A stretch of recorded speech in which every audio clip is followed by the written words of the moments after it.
Скандальне викриття. Він зрадив Україну, а його бізнес і далі працює. На Херсонщині добровольці з батальйону «Айдар» і представники громадського формування «Аскер» припинили протизаконну роботу підприємства «Чонгар», яке належить Сейтумеру Німетулаєву. Колишній голова Генічинської райадміністрації Сейтумер Німетулаєв втік до Криму одразу після окупації. На материку його звинуватили в державній зраді, і весь його багатомільйонний бізнес і тисячі гектарів землі заарештував Генічинський суд ще у 2014-му. Утім, його бізнес і далі працює. Як вдалося припинити цей безлад в ексклюзивному матеріалі АТР. Портрети Леніна на стінах, серп, молот і червоні комуністичні знамена. Це не декорації для радянського кіно. Таким зсередини побачили аграрне приватне підприємство «Чонгар», представники громадського формування «Аскер», бійці батальйону «Айдар» і ветерани АТО. Смотрите, спрятані з нашими символами. Кодло Сепарська, смотрите, сразу видно. Звідси до окупованого півострова лише 1 кілометр. Та замість портрета чинного президента у фоторамці втікач Янукович. І його книжка про те, як жити Україні замість Конституції. Здесь цілі кімнати Леніна з красними знаменами, з георгіївськими ленточками, пачками лежать.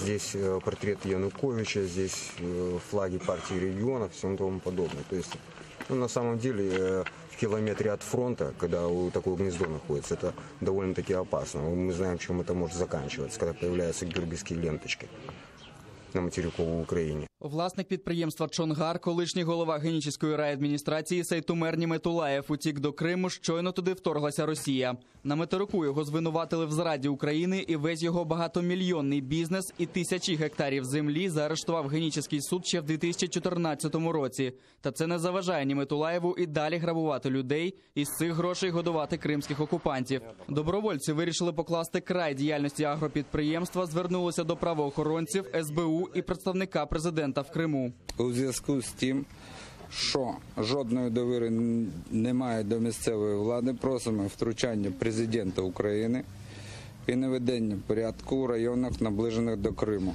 Тому просимо взяти на контроль це питання безпосередньо на місці задля запобігання організації провокацій з боку місцевої корумпованої влади.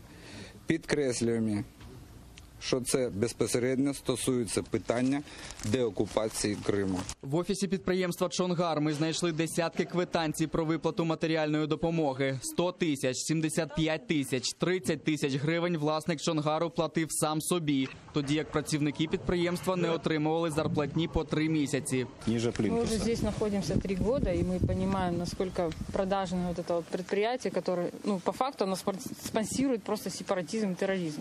Всі гроші, які они получают от этого района, наказывают людей, обманывают людей, продают их имущество, они отправляют Ниметулаева в Крым просто. И людям зарплату не платят. А он там за Россию агитирует в Крыму.